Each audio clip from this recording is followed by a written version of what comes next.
Turn in your Bibles to John chapter 21.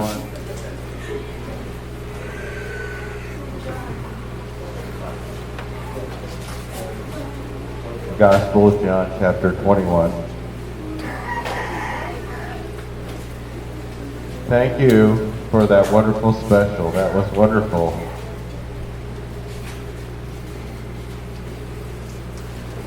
I always love the high part on that song. It's such a good blend for men's voices, that song. And I think I remember the first time I heard that song. And no, you don't want to hear the story.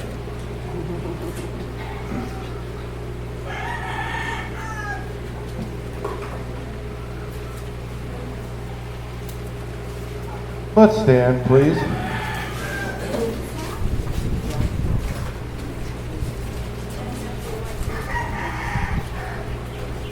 After these things, Jesus showed himself again to the disciples at the Sea of Tiberias.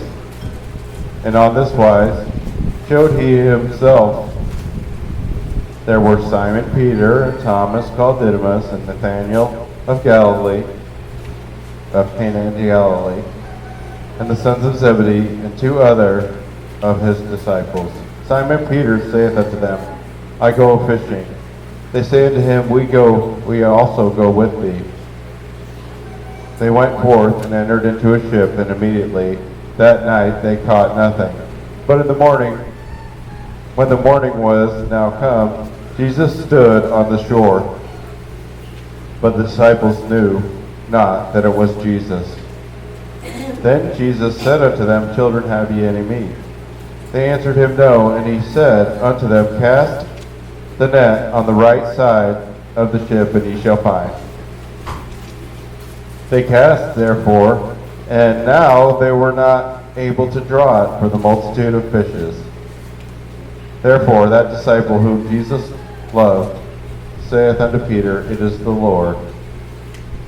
Let's pray. Heavenly Father, we're so thankful for the Bible. We're so thankful for a chance to meditate on these verses in the Gospel of John. We pray now that you put your hand of blessing on this service, especially during this time when we need to learn something from the Bible. We need to have your Holy Spirit. In Jesus' name we pray, amen. You may be seated.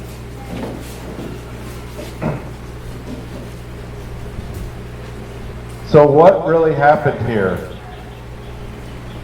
I've heard this story so many times, and I've heard it a little bit different twist on it each time. But it sounds like the Lord had ascended to heaven, or hadn't appeared to them in a while, and Peter decided that he was going to go back into the fishing business. I've been told from the way that the Greek verbs are that this meant he was going to start fishing again as his permanent job. You know, it's okay to be a fisherman, especially if you're hungry and you need some fish. You know, teach a man to fish and then he'll eat for the rest of his life. If you just give him a fish, that just feeds him for one day. So, it's so interesting to me that the same thing happened to Peter in Luke chapter 5. And I'd like us to turn over there, but hold your place in John 21 in case I want to come back to that. Luke chapter 5. We read this the other night. We were having a discussion about Peter being called. In Luke chapter 5, we have the same situation. Peter had been fishing all night long, and he had caught nothing. So either maybe he was always really bad at fishing. I don't think so. I think this was an unusual situation where he wasn't able to catch anything. So let's look at Luke 5.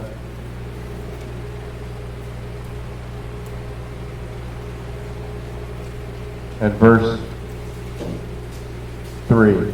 And he entered in, this is Jesus, and he entered into one of the ships, which was Simon's, and prayed him that he would thrust out a little from the land, and he sat down and taught the people out of the ship. And now, when he had left speaking, he said unto Simon, launch out into the deep, and let down your nets for a draught. Simon Peter answering unto him, Master, we have toiled all the night and have taken nothing. Nevertheless, at thy word I will let down the net. And when they had this done, they enclosed a great multitude of fishes, and their net brake. So, almost the exact same thing is happening again. And when it happened the first time, at the end of it, Jesus said, fear not, from henceforth thou shalt catch men. But for some reason, Peter had decided to quit working for Jesus and to start being his own businessman in the fishing business again. You know, there's some sad things here. When we quit on God, if we quit on God, especially if we know for sure that Jesus called us to do a certain job, we stop doing it, it's really sad because people are watching us. You're the best Christian that somebody knows. So, and there are people watching. In this situation, it ended up being 7 people quitting at the same time. I know when I had people working for me, that when somebody quit, especially when they quit right on the spot, it was a huge problem. Now, I had guys that I had to fire right on the spot, and those are some really interesting stories. But I didn't come to tell you my stories. I want to tell you the story from the Bible. It's interesting to me, as a part of this story, that Jesus said, cast the nets on the right side of the ship.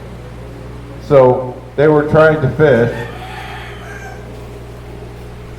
and they had failed, and they had given up in the first story. And in this last story, they called out to Jesus and said that they had caught nothing. And Jesus said, cast the net on the right side of the ship. Now, it's only, okay, so the ships were not huge back then. So they got the net, and we'll say this is the left side. I know it's your right, but it's my left. And then Jesus said, cast it on the right side. Now, the word right is kind of interesting because sometimes it means different things.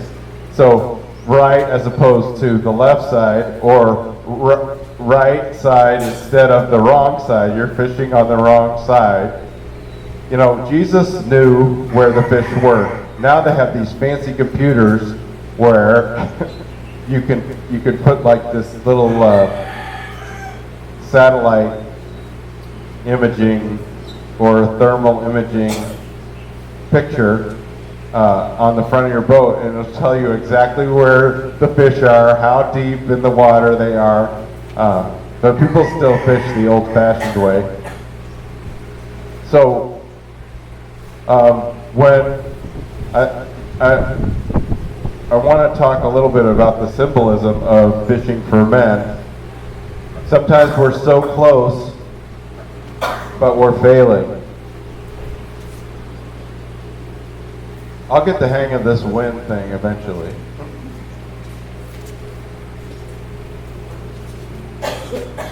So are we delighting in doing God's will?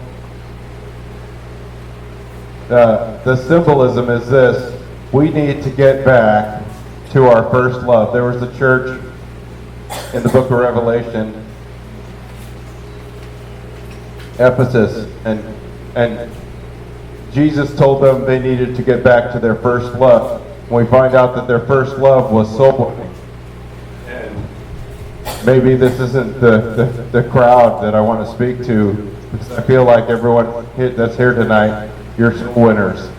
But maybe there's something in this story for us about loving and following Jesus. If we would just obey Jesus, read our Bibles, love our wives, be concerned about the lost, surrender every area of our lives to Him, what would happen if we were doing all the right things instead of all the wrong things? So there's stories that people read that are trying to become successful, and but a lot of it's materialistic. But people, they say that sometimes people quit right before they were about to succeed. Like they used to dig in the ground and try to find pieces of gold, and they thought that they had found all the gold in this one mountain that they were going to find. And so they shut the operation down, and they sold the land.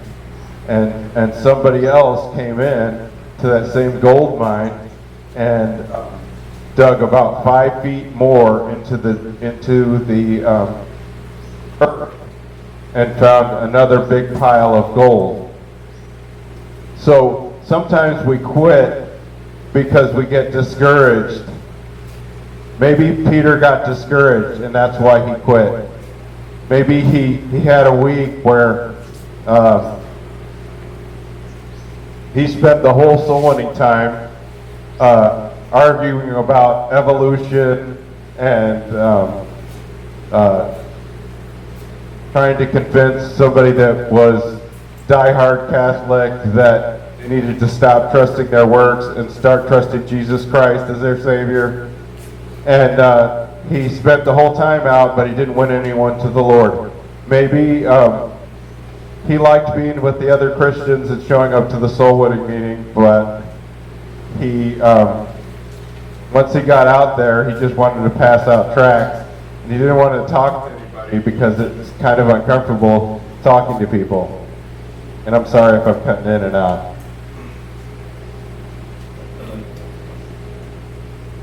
I think this is what the real problem was. Peter was still in love with fishing. And I never did a lot of fishing. We used to catch crabs when I lived off of the Gulf of Mexico. They had these big wooden piers that would go out. You could go out pretty far into the water, and you could drop these circular nets down, and when they would land on the ocean floor, the net would drop around the edges of the circle, and you'd have like a little piece of meat or something to attract the crabs, and the crabs would crawl on to the circle, and then you just pull them back up. And I was just a little kid, but to me it was a lot of fun. We'd take them home and we'd stick them in the boiling water in this big pot on the stove, and we'd always end up dropping one on the floor, and it'd be crawling across the floor. But it was really exciting to me. And I guess fishing is really, popular, and a lot of people like it. The one thing I've heard about fishing, though, is if you're a diehard fisherman and you think you know what you're doing, when you're failing and someone comes to try and tell you how you should have done it. Or I know this is like this when you're golfing. If you hit the golf ball uh, and it goes completely the wrong way, or you messed up somehow, and then somebody wants to tell you what you should have done. You know, that's always a bad situation because you're already feeling bad because you made a mistake, and now you're getting a lecture on what you should have done. So, this sermon isn't really about Peter. It's not really about fishing. It's not really about what we think it is. It's about us. So why don't people come to church?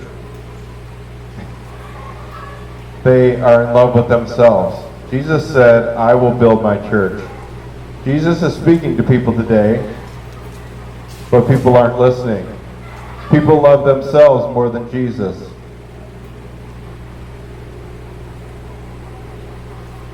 There are more Christians not in church tonight than are in church tonight. What's the problem? Selfishness. Loving themselves more than loving Jesus. God says that's idolatry when you make something more important than God. It's sin, it's wrong. When we do a job that we want to do, but God wants us to be doing a different job. There are a lot of people, and everyone puts their whole life out on Facebook, and so there's people that you'll see them in church all the time, and then you'll see all these posts. I've heard about it, I've looked at it, but that, okay, everything's about being successful and making a lot of money, and then next thing you know, they're not coming to church anymore because they're using all their time to try to figure out how to make more money. God says you are a failure if that's what you're trying to do. Aren't you tired of failing? I think the Lord was saying this to Peter. Aren't you tired of failing? So, are we trying to be successful through force, our own strength, or through faith? Jesus said the answer was, follow me, in Matthew 4:19. In John 13:31 through 38, he said to Peter, thou canst not follow me now. He said in John 21:19, follow me, to Peter, to the disciples. John 21:22, he said, follow thou me. So, where are you going, Lord? It's the same situation with Abraham. God wanted Abraham to go to a certain place, but he didn't tell him where he was going to go. And so Peter wanted to know what was going to happen. He wanted to know the future. He wanted to know, he didn't like the fact that things were insecure. Maybe there was an insecure source of income in the kind of work that they were doing for the Lord Jesus. But we find again, Jesus wanted Peter to fail the first time in Luke 5 so that he could call him into fishing for men. Are you working harder but seeing less success? Follow Jesus. Obey him. He's the one that has all the answers. The answer is often different than we think. If you stop doing it your way and start to do it his way. So let's look again at this story in John chapter 21. It seems like the same story all over again, but it's a different story completely. Because now, instead of quitting fishing and following Jesus, Jesus is quitting Jesus and following fishing. And people were watching him. He was, believe it or not, people trusted him. He was the spiritual leader of at least 6 of the disciples went with him. So when a Christian backslides, he's taking other people with him. So let's all follow someone who's not attending church. That sounds like a really good idea. You know, we have a problem today. We have the wrong heroes. Good set of heroes might be those people in Hebrews chapter 11. But today, famous athletes are our heroes.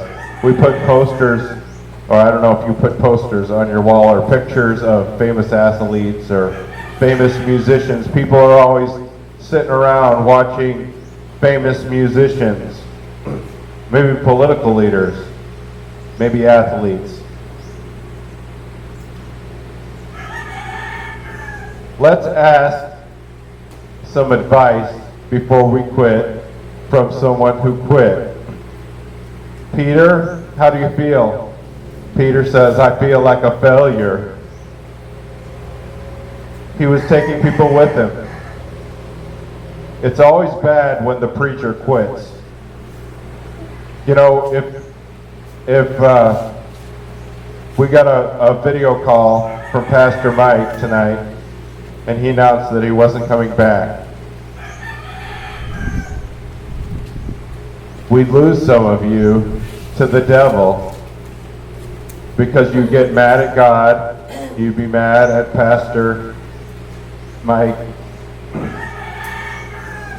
and you'd be mad at me because you think it was my fault, something I did. That's what the devil would want. Do you think the devil was happy that Peter decided to stop following Jesus and start following himself again? But this thing, I've seen over my lifetime, some of the biggest churches and the most famous preachers, the churches aren't even a church anymore. They're totally closed permanently. And it's really sad. At one time, they were thriving places of worship and prayer and soul winning and people getting saved and baptized. In the first fishing story in John,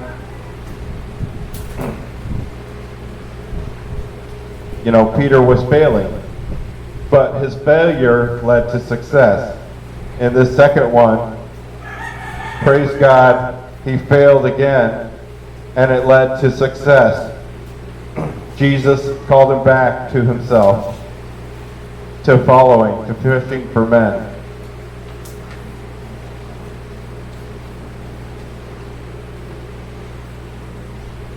So, how do we follow Jesus? Well, if we're not growing, we're not following. So growing is part of following. Maybe Peter stopped reading his Bible. Maybe that was the problem. Maybe he just didn't feel like doing what Jesus wanted him to do. Maybe he had another friend that quit. Maybe he should have remembered how much Jesus loved him. Why do people not follow Jesus? Because they don't have the same kind of love for Jesus. Jesus said, if you love me, keep my commandments. So in chapter 21 of the book of John, we find this situation where they've now come to the shore, and Jesus already had some fish cooking, he didn't need their fish. He didn't need them to try to raise money by fishing to help the work of God. Jesus could provide his own fish. But he had this discussion with Simon Peter where he asked him 3 times, "Lovest thou me?" And some people seem to think it has something related to the fact that how Peter denied the Lord before the crucifixion. But the failures in Peter's life were just stepping stones on his way to a successful Pentecost Sunday where he would see 3,000 people saved, and on the way to a few weeks later seeing 5,000 people saved near the temple. So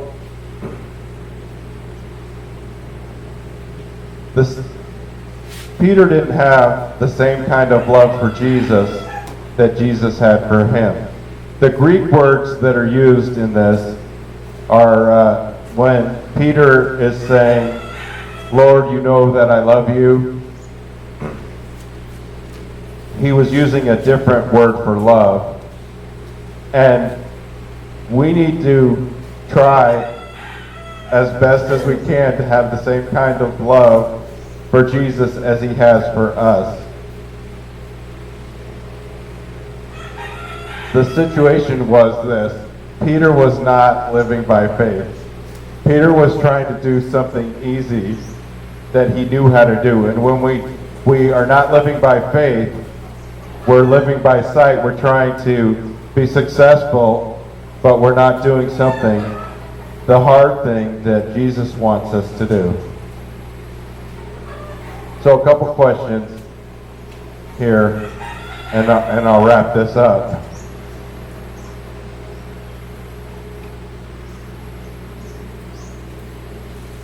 Can God use you if you failed and quit? Yes. He still knew how to catch men, but he had forgotten how to catch fish, apparently. So, if you decided to spend the rest of your life proving to God, yourself, and everyone else that you love Jesus, wouldn't that be great? Yes. That's the way to become a success. And that's what Peter did here. You know, Jesus told Peter a couple things that are interesting. He says, "Come and dine." And then he says, "Feed my sheep." And I think it's related. If we're not spending time in the Bible and in a devotional life, then when God has a job for us to do, like a soul-winning job or some kind of job where we're trying to get people to come to church or to live more like a Christian than like a lost person, then we're not going to have the strength or wisdom that we need to pass on to other people. So it looks like the problem in this story was that Peter stopped reading his Bible because of the symbolism of the other statements in this chapter of the Bible. So I got a little story. We used to have this saying, when you found something on the ground, usually it was you find some money you were with a friend and he dropped his money on the ground and he didn't know it, and you found the money on the ground and he was still there, and you picked it up and you told him, "Finders, keepers, losers, weepers." So I don't know if you have some kind of statement, but what it was is like, since I found it, it's mine, and if you lost it, then too bad, so sad. But really, God says in the Bible, he has some verses about if we lose our life, we'll find it. So really, the losers are the winners, according to the Bible. So it's not always as it appears. The keepers are the losers. If you save your life, you'll lose it. So I just want to talk about a couple things that you can lose when you backslid on God. If you backslid on God, if you quit on God, if you stop coming to church, I'll tell you what's going to happen. You're going to lose some things. Are you going to lose your salvation? No. But you're going to lose your joy. You know, sin brings death. The Bible says sin brings death. And if you go into sin, it's not going to make you happy. The devil's a liar. The devil's going to tell you that if you live for yourself, you're going to be happy. You're going to lose your joy. You're going to lose your fullness of the Holy Spirit. You're going to lose your fellowship with God. You're going to lose your influence over people for Jesus Christ. You're going to lose your peace. You're going to lose your rewards that you could have gotten in heaven. And I don't know how long it was that Peter quit. Hopefully it was just a couple days or a day. But what about those people that would have gotten saved if he had been out soul winning those times that he skipped soul winning to go fishing? He lost those rewards. And I don't know what the rewards are going to be like in heaven, but I know what the rewards are like here on earth already. So it's got to be pretty good. I mean, it's better than a half gallon of vanilla ice cream. Or Mom Terry's special punch. And if you haven't had it yet, get in line, get in line. We're going to keep making it. As long as there's people who will drink it, we will make it. Some of the things that you cannot lose is your salvation and your security. Our salvation is eternal. We're kept by God. We're sealed. Praise God. The security of the believer is a Bible doctrine. So as long as you're still saved and you're still under conviction by the Holy Spirit for the sins in your life and for being a quitter, come on back. Come on back. It's not too late. The Bible says in Hebrews chapter 12, we're still talking a little bit about faith, because in Hebrews 12 verse 2 it says Jesus is the author and finisher of our faith. But if you read a little further in Hebrews 12, it talks about Jesus, that he endured contradiction of sinners against himself. One of the worst things about going into sin or disappointing the Heavenly Father is your testimony that you have, and the fact that you may have caused people who might have gotten saved.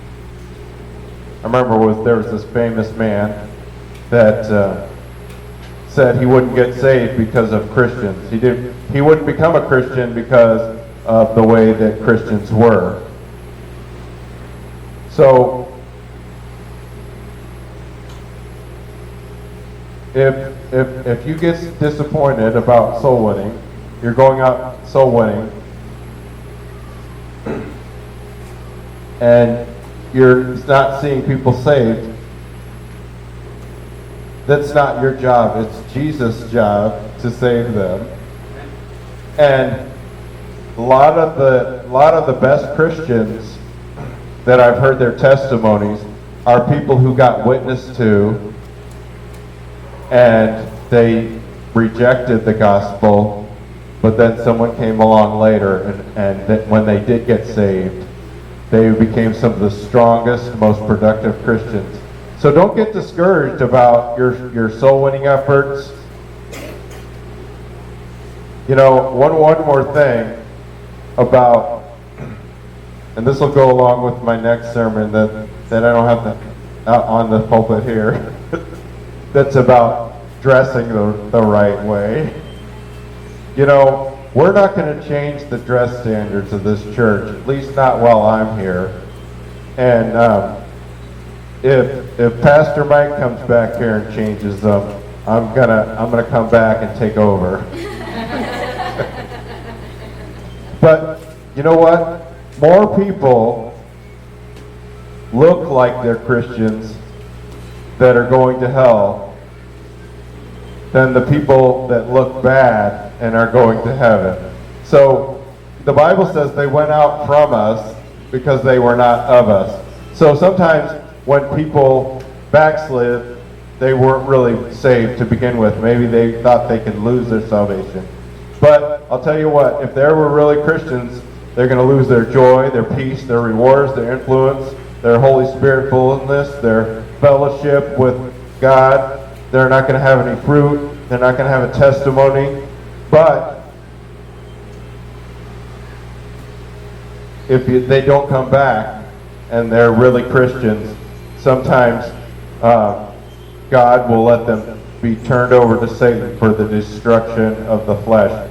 In Hebrews chapter 12, it talks about if you're a child of God, that sometimes you will have to endure chastisement, which is punishment. So the Bible says it's a fearful thing to fall into the hands of an angry God. So one final note. We want to make sure that we're saved, that we're really saved. If we're still loving the things of the world and we want to quit on God and go into the world, maybe we need to check out if we're really saved. And if you've already gone into the world and you want to come back, come on back. And get your joy back, get your fullness, get your fellowship back, your influence, your peace, your rewards. It's not too late. Come back and tell Jesus that you love him. Tell him you want to follow him again.